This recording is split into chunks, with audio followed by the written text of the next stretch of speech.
Alright, so these are my video notes to making an electric card. I was trying to make one that's a lot smaller so that I don't waste any resources. Some people like to read a lot of instructions and, look at templates. That's okay to do. I posted all of that on the website. You're welcome to do that. Made my little circuit template and got going.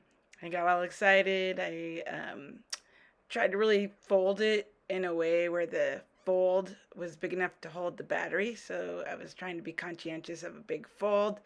I have sort of a vision of what the card will look like later, but main thing is I need to practice making this circuit. So I'm going to have one spot where I want to line the battery up, and I want to make a loop of electricity. I want to get a circuit. I want the circuit to flow from on that circuit, and I want to use the copper tape. Copper tape is crazy hard to use. I've had frustrating battles where I ended up just making the card with the battery and the light bulb and some tape because copper the copper tape won in the fight. Anyway, so it gets stuck to my finger in here, as you can see. So you know what the real tip that I've found is, realize there's two sides to it, a shiny side and a sticky side.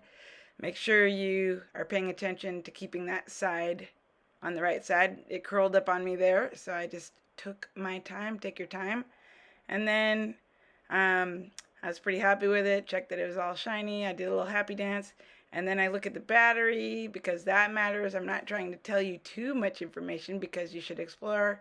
And I tested my battery with a light bulb and found out that the video doesn't really show how this kind of light bulb lights up.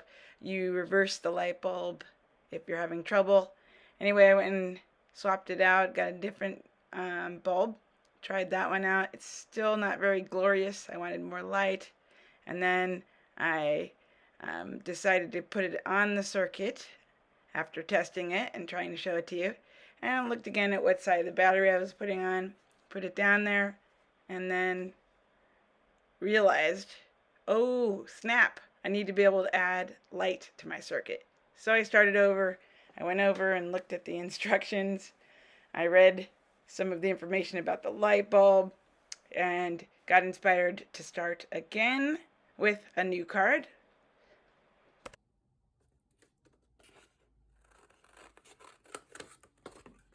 So it's really important that you don't get frustrated when you're making. The whole point of it is to play with the materials and see what you can learn as you go along. So it is okay to make mistakes. The mistakes will teach you and make you a better maker. So I go back, cut out a new piece of paper because I couldn't reuse that tape the way that I wanted to. I tried to give a little more thought to my plan. Remember, I went and reread the instructions and took a look again. I'm doing some sketching here of where I'm going to end up putting the copper tape. Remember, if the copper tape ends up being too much trouble, you can just use the light bulb and the battery to make your card. I did that one time. And then I just really thought about it, but this time I was careful to notice that I need to put a space where I'm going to put the light bulb so that I can install the light bulb at the end. Again, this is the hard part of getting the copper wire going. Just really take your time. It's hard if you don't have long nails. And take your time, push down as you go. You don't need to unpeel all of the tape at once. I like to peel the bottom back as I go along. And it's good to use scissors, but you can rip it. Ripping it can get it stuck to your finger. Watch how it sticks to my finger. Totally stuck and ripped off. They're a waste of resources. And then I attach the other part there on my little sketch. It's good to use a sketch. It helps you keep things together, but I'm being careful to only use the same side of the tape with this circuit. I'm keeping that shiny side facing up, all shiny side. None of the sticky part is facing up. Sticky part is pushed down on the paper. Also made some notes about positive and negative notations. Again, I don't want to give it all away. There's also some symbolism near where you put the battery as well. And then there I am. I'm trying to get that copper tape off of my fingertip. Remember, take your time and this won't happen to you. Just be patient with it. You have to really be patient. It can be quite frustrating. And then I am deciding which way I'm going to put the battery while I play around with my circuit and attach the light bulb. I wanted to see if it worked before taping it down. Again, just play with your materials and see what comes to mind, because you can learn as you go. You can also talk to people as you play with your materials to see what happened with them and what did they learn. There is not a time limit for these projects. You're allowed to make projects and take them apart and reuse materials. One thing you can do with the light bulb is you can alter how it lays on your card. Right there, I have it laying flat with the legs kind of pointing downward with just some tape on top of the two legs. Later on, I changed how I installed the light because I wanted it to kind of do the splits on the paper in my circuit.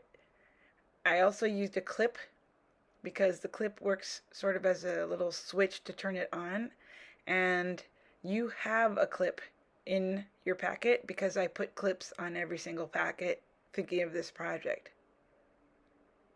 I have a successful lit bulb, but you cannot really tell with the video, and I decided to go get a green light bulb so you can see it better. You can see that it's working. When you're happy with your circuitry, you can tape it down and play with it and then think of your card and how you want to lay it out. But once I made this basic circuit, I was happy enough, because once you play with something and have a successful moment, it's okay to stop at that point and then come back another day and finish your card.